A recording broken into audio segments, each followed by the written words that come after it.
Perbaiki dulu semuanya, infrastrukturnya, SDM-nya, dan lain-lain. Kalau itu sudah jelas, clear, saya yakin Komisi 9 nggak bakal nolak. Rakyat pun juga nggak bakal nolak. Tapi kualitas pelayanannya belum beres. Ya, ketersediaan tempat tidur tadi dibilang hanya 9%. Faktanya nggak seperti itu. Fakta di lapangan loh ya. Jangan cuma bicara di atas kertas terus. Menurut survei dan lain sebagainya, saya nggak ngelihat masih adanya prinsip gotong royong. Kenapa? Kan prinsip gotong royongnya yang kaya membantu yang miskin. Sementara ini sama-sama kita tahu bahwa yang menikmati program BPJS itu justru orang-orang kaya loh. Justru orang-orang kaya yang penyakitnya banyak dan mahal, itu justru banyak mengambil porsi dari pelayanan BPJS. Jadi jangan salah. Jangan dibolak-balik. Itu yang saya maksud. Kalau bicaranya bahwa yang kaya tetap bayar, yang miskin tetap bayar, iya betul. Tapi itu bukan gotong royong, itu urunan. Memang iuran.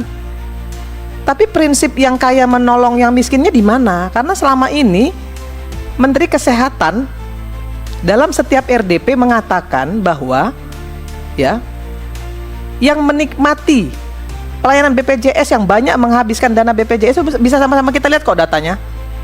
Itu justru orang yang kaya-kaya itu. Nah, sekarang mereka iurannya diturunkan.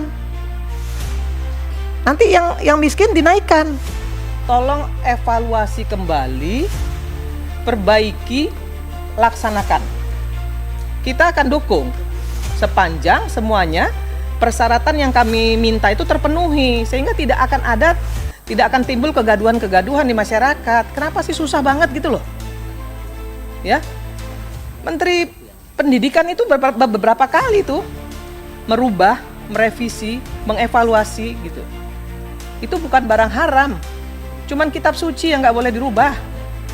Menteri Pendidikan itu sering kali loh merubah peraturan menterinya, mengevaluasi setelah dikasih masukan oleh masyarakat, tokoh masyarakat, dan DPR. Banyak yang dievaluasi setelah mendengarkan masukan DPR, masyarakat, dan tokoh masyarakat. Nah, kenapa kok kok Kementerian Kesehatan ini kayaknya kok ngotot banget gitu loh.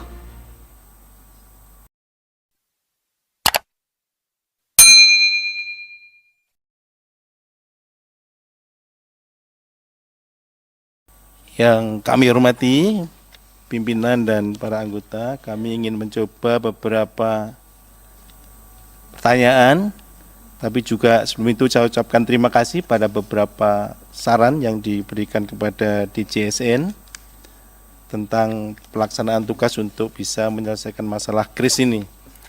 Memang pada mulanya, sejarahnya kita ini masih dihadapkan pada disparitas kualitas ruang rawat inap kita, dari yang sangat sederhana, kemudian yang sudah mempunyai klasifikasi yang sesuai dengan perizinan yang ada.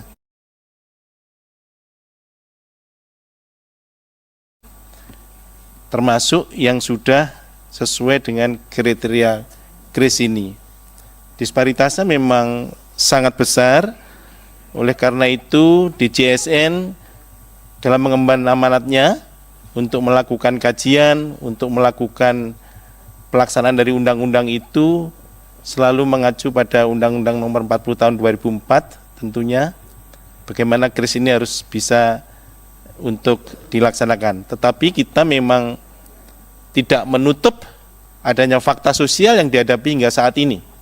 Saya kira itu penting untuk pertimbangan lebih lanjut bagaimana nanti kita bisa mengeksekusi dari tugas untuk kelas standar rawat inap ini. Bapak Ibu yang kami hormati, kajian tentang kris ini, pertanyaan dari Ibu, apakah sudah pernah disampaikan ke Komisi 9? Kajian tentang naskah akademik kris telah kita kirimkan ke Komisi 9 pada tanggal 29 November tahun 2022. Ya. sudah kita sampaikan.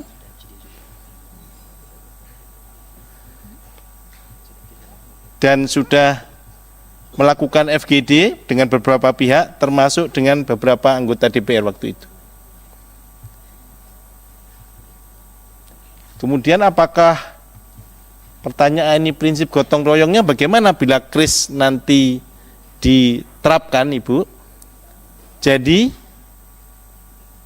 iuran peserta KRIS, peserta JKN itu sifatnya bukan menumpuk, tetapi itu akan berlangsung pada saat peraturan itu ada.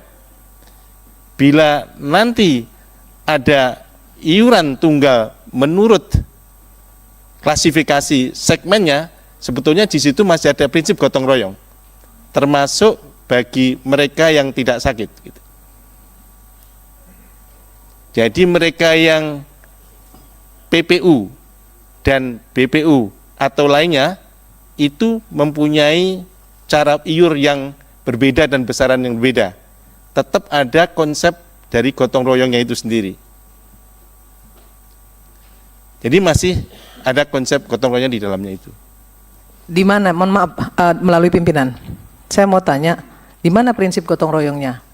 Kalau semuanya iurannya sama. Izin Ibu? Ya. Izin pimpinan? Ya, silakan. Oke. Jadi iuran kita selama ini tidak sama, Bu. Bagi mereka yang PBI, bagi mereka yang PPU, bagi mereka yang PBPU. Karena memang cara bayar iurannya dasarnya beda-beda. Yang bayarannya tinggi, maaf nih, yang upahnya tinggi, memang potongannya beda dengan yang, sehingga itu masih ada konsep gotong royong bagi yang pendapatannya lebih bisa membantu yang mungkin. Ya, mohon maaf pimpinan. Ya, silakan Bu Irma. Saya nggak ngelihat masih adanya prinsip gotong royong. Kenapa? Kan prinsip gotong royongnya yang kaya membantu yang miskin. Sementara ini sama-sama kita tahu bahwa yang menikmati program BPJS itu justru orang-orang kaya loh. Justru orang-orang kaya yang penyakitnya banyak dan mahal, itu justru banyak mengambil porsi dari pelayanan BPJS. Jadi jangan salah. Jangan dibolak-balik. Itu yang saya maksud. Kalau bicaranya bahwa yang kaya tetap bayar, yang miskin tetap bayar, iya betul. Tapi itu bukan gotong royong, itu urunan. Memang iuran. Tapi prinsip yang kaya menolong yang miskinnya di mana? Karena selama ini Menteri Kesehatan dalam setiap RDP mengatakan bahwa ya, yang menikmati pelayanan BPJS yang banyak menghabiskan dana BPJS itu bisa sama-sama kita lihat kok datanya. Itu justru orang yang kaya-kaya itu. Nah sekarang mereka iurannya diturunkan. Nanti yang miskin dinaikkan. Nah ini yang saya maksud. Makanya tadi saya bilang, cobalah dievaluasi perpresnya dulu ya. Gini, saya coba mau kasih sedikit gambaran ya. Menteri Pendidikan itu seringkali loh merubah peraturan menterinya, mengevaluasi setelah dikasih masukan oleh masyarakat, tokoh masyarakat dan DPR. Banyak yang dievaluasi setelah mendengarkan masukan DPR, masyarakat dan tokoh masyarakat. Nah, kenapa kok kok Kementerian Kesehatan ini kayaknya kok ngotot banget gitu loh. Coba kita minta nih ya, sekali lagi nih saya ngomong minta nih ya. Kalau nggak mau saya lebih keras lagi bicara nanti, ya kami minta tolong evaluasi kembali dulu. Perbaiki dulu semuanya, infrastrukturnya, SDM-nya, dan lain-lain. Kalau itu sudah jelas, clear, saya yakin Komisi 9 nggak bakal nolak. Rakyat pun juga nggak bakal nolak. Tapi kualitas pelayanannya belum beres. Ya, ketersediaan tempat tidur tadi dibilang hanya 9%. Faktanya nggak seperti itu. Fakta di lapangan loh ya. Jangan cuma bicara di atas kertas terus. Menurut survei dan lain sebagainya. Itu loh yang saya maksud. Kenapa nggak ini teman-teman ya dari yang hadir hari ini, coba bicara ke kami Oke, kami akan evaluasi kembali, kita akan laporkan, kita akan duduk bersama kembali. Cukup itu aja poinnya. Dan saya rasa semua teman-teman ini setuju. Kita nggak usah berdebat kusir jadinya Pak DJSN. Saya tahu DJSN itu kan di bawah Menteri PMK. Ya, sehingga menurut saya apa yang disampaikan pemerintah ya itulah yang disampaikan ke kami. Harusnya DJSN itu independen supaya bisa clear dalam memberikan masukan. Jadi Pak Wamen, saya cuma berharap kami ini di Komisi 9 tolong evaluasi kembali, perbaiki, laksanakan. Kita akan dukung sepanjang semuanya persyaratan yang kami minta itu terpenuhi, sehingga tidak akan timbul kegaduhan-kegaduhan di masyarakat. Kenapa sih susah banget gitu loh? Ya, Menteri Pendidikan itu beberapa kali tuh merubah, merevisi, mengevaluasi gitu. Itu bukan barang haram, cuman kitab suci yang nggak boleh dirubah. Ya, jadi coba itu dipahami secara baik sehingga nggak akan terjadi debat kusir seperti ini. Nah, rapat ini selesai, Pak Pimpinan, berikan masukan kepada kami, kita duduk bersama kembali, itu aja kok persoalannya. Jangan ngeles-ngeles, bikin tambah emosi nanti kalau ngeles-ngeles mulu. Baik. Terima kasih Pimpinan. Saya pikir dari Bu Irma ini menjadi pesan begini, untuk nanti jawaban dari pemerintah ya. Prinsipnya bahwa karena ada catatan, jadi mungkin direspon sesuai dengan posisi, tapi yang ini perlu evaluasi ya. Ini karena pasti evaluasi semua mau pasti bicara yang sama nih. Jadi nanti tolong disampaikan dengan nada bahwa kita lagi sementara dan bersama-sama memperbaiki, ada satu dua perbaikan harus kita perbaiki di konsep dan pelaksanaannya. Nah nanti kita kan ini kan berjalan pelan-pelan, kan baru beberapa rumah sakit itu kita pelan-pelan bergeser melihat. Nah jadi spiritnya adalah kita ingin agar ini diperbaiki dengan baik sehingga nanti mungkin jawaban yang diharapkan agarlah bagaimana kita juga menyempurnakan dulu konsep dan pelaksanaan yang sudah berjalan ini pelan-pelan. Silakan Pak Agus. Pimpinan, Oke. seluruh Komisi 9, anggota Komisi 9 minta ini dievaluasi. Jadi permintaan terkait dengan fasilitas asuransi tambahan itu nggak penting lagi untuk dimasukkan. Nggak usah masuk. Untuk apa itu masuk? Nggak penting. Ya. Yang lebih penting lagi justru malah ini kan banyak nih ya masyarakat yang baru 3 hari dirawat, kemudian disuruh pulang, terus disuruh berobat jalan, habis itu bisa masuk lagi ke rumah sakit. Itu justru itu yang paling penting untuk bisa diselesaikan oleh BPJS maupun Kementerian Kesehatan terkait dengan rumah sakit yang memulangkan pasien dan pasien itu belum sembuh. Itu yang lebih penting untuk dimasukkan lagi itu rekomendasinya. Dan seluruh anggota menyampaikan ini, yang saya sampaikan ini, itu harus juga menjadi satu rekomendasi menurut saya. Karena ini yang sekarang sedang marak di masyarakat dipertanyakan, kenapa 3 hari dirawat, dikeluarkan, habis itu mereka masuk lagi. Ini kan rumah sakitnya nakal-nakal nih. Ini harus ada punishment dong dari Kementerian Kesehatan, baik yang pemerintah maupun swasta. Ya, saya kira itu. Pimpinan, terima kasih. Ya, izin pimpinan. Saya sepakat dengan Uni Irma tadi bahwa itu juga menjadi catatan. Maksud saya ini tetap ada dalam artian bukan untuk mendilet yang tadi diusulkan, tidak, tapi ini tambahan ini adalah tambahan lain yang berbeda dengan yang tadi. Kalau yang tadi itu tetap ada, termasuk saya sepakat tentang bagaimana kebijakan-kebijakan yang 3 hari pulang, harus masuk lagi, mulai dari 0 lagi, harus ke poli lagi dan sebagainya. Ya. Pimpinan. Silakan Bu Feli. Ya. Saya mau tambahkan yang disampaikan Pak Darul, Pak Gufron. Jadi yang tadi yang disampaikan tuh yang putus itu. Ya. Jadi dia PBI, apakah PBI pusat maupun daerah, mereka tidak disampaikan ya apakah mereka masih dibayarkan atau tidak. Kemudian tiba-tiba ketika mereka sakit sampai di rumah sakit dipersulit, dia mau bayar aja secara mandiri, nggak bisa saat itu karena ada proses yang harus dia lewati. Nah ini yang dimaksud Pak Darul dan saya mau menguatkan karena saya hadapi di bawah itu seperti itu. Pak, sering juga Bu Lili saya tanyakan juga masalah-masalah yang seperti ini. Seperti apa? Jadi tadi kan sudah disampaikan ini pemerintah dalam hal ini Kementerian Dalam Negeri seperti apa untuk jangan suka-suka pemerintah daerah. Hari ini dia tanggung, tahun berikutnya dia nak tanggung. Dengan alasan APBD-nya tidak mencukupi dan lain sebagainya. Ini harus ada sesuatu yang dibuat agar kepala daerah ini patuh gitu loh, Pak Gubernur. Jangan, karena yang disusahkan ini rakyat yang susah. Termasuk kami di Sulawesi Utara ada beberapa daerah seperti itu. Nggak ada penyampaian sama sekali. Maupun PBI pusat maupun daerah. Jadi tolong seperti apa Pak? Boleh mungkin ini yang kita pertajam apa yang disampaikan juga oleh Pak Darul Siska. Terima kasih. Baik, kita ini ya, nanti ini ada tambahan, ada yang sementara sudah ditulis, kita sambil pelan-pelan ya. Yang sudah tertulis ini berdasarkan yang tadi, yang kemudian ada masukan baru kita rapikan lagi nih. Pak Ketua. Sebentar. Maksudnya tadi pertanyaan Pak Darul Siska dan Bu Ketua dijawab aja dulu sambil ini diselesaikan yang nomor 4, jadi menghemat waktu. Makanya, silakan Pak Gufron. Ya, baik, terima kasih. Jadi begini, usahanya dari BPJS ya, tentu kalau menurut saya sebetulnya gampang ini kalau menurut saya lihat siapa pemilik rumah sakit.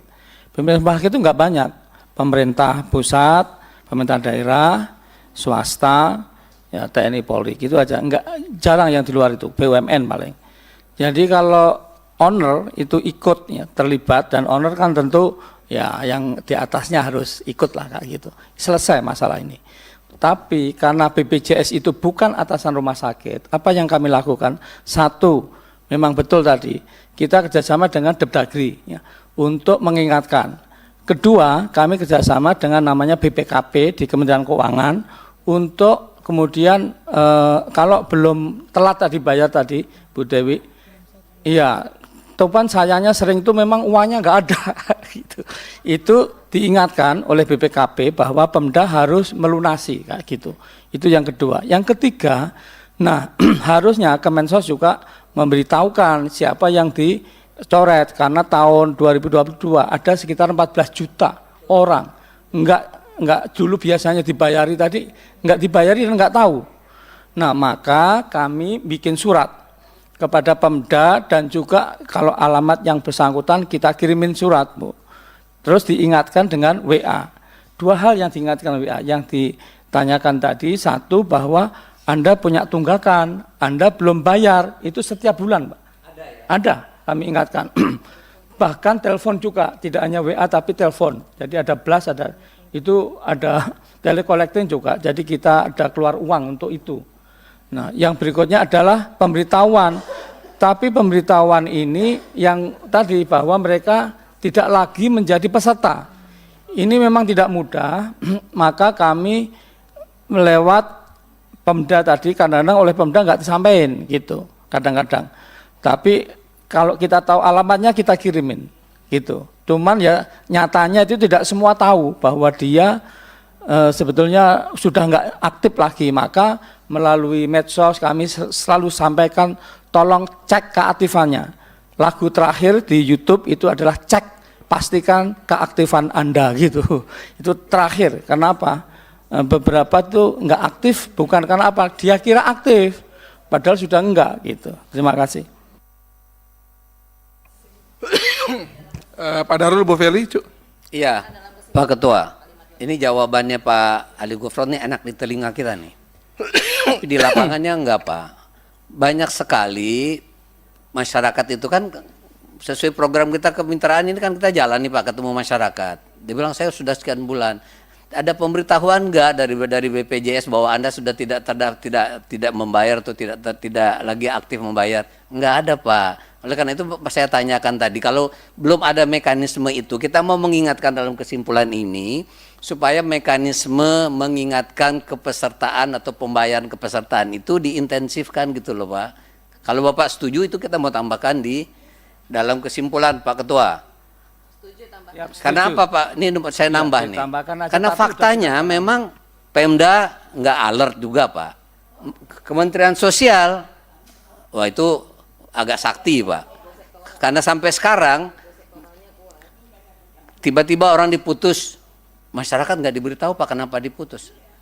Alasannya DTKS, DTKS yang ini saya cerita sedikit nih, karena ini terkait dengan BPJS. DTKS itu dibuat oleh kepala desa berdasarkan kehendak rakyat. Kepala desa sampaikan kepada camat, sampaikan kepala dinas sosial sampaikan ke Kementerian Sosial. Itu 3 tahun nggak berubah, Pak. Nah, ini yang saya mau katakan bahwa ini mekanisme ini nggak jalan. Oleh karena itu kita kepengen BPJS ini kan terus terang udah meningkat lah, sudah lebih baik lah pelayanannya. Nah, saya ingin menambah pekerjaannya Bapak untuk menolong masyarakat ini diingatkan untuk dia intensif membayar iuran kepesertaannya. Tolong ditambahkan di dalam itu kesimpulan. Terima kasih. Pimpinan. Silakan Bu Feli. Ya, jadi pertama ya tolong masukkan dalam kesimpulan hari ini. Kemudian perlu diingat Prof, bahwa tidak semua masyarakat punya handphone pintar. Dan perlu diketahui bahwa tidak semua desa memiliki internet.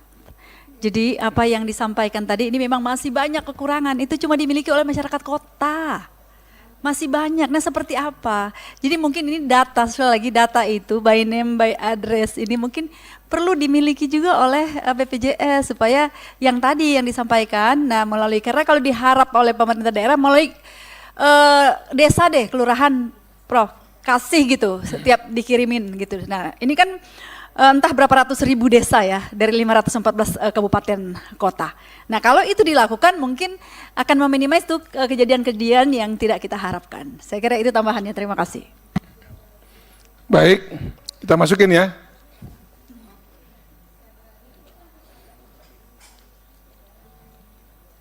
Sambil dia ketik yang nomor 4, nomor 5.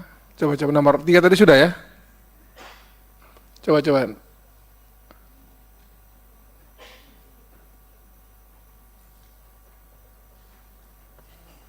Dia ketik kan pakai barang yang sama.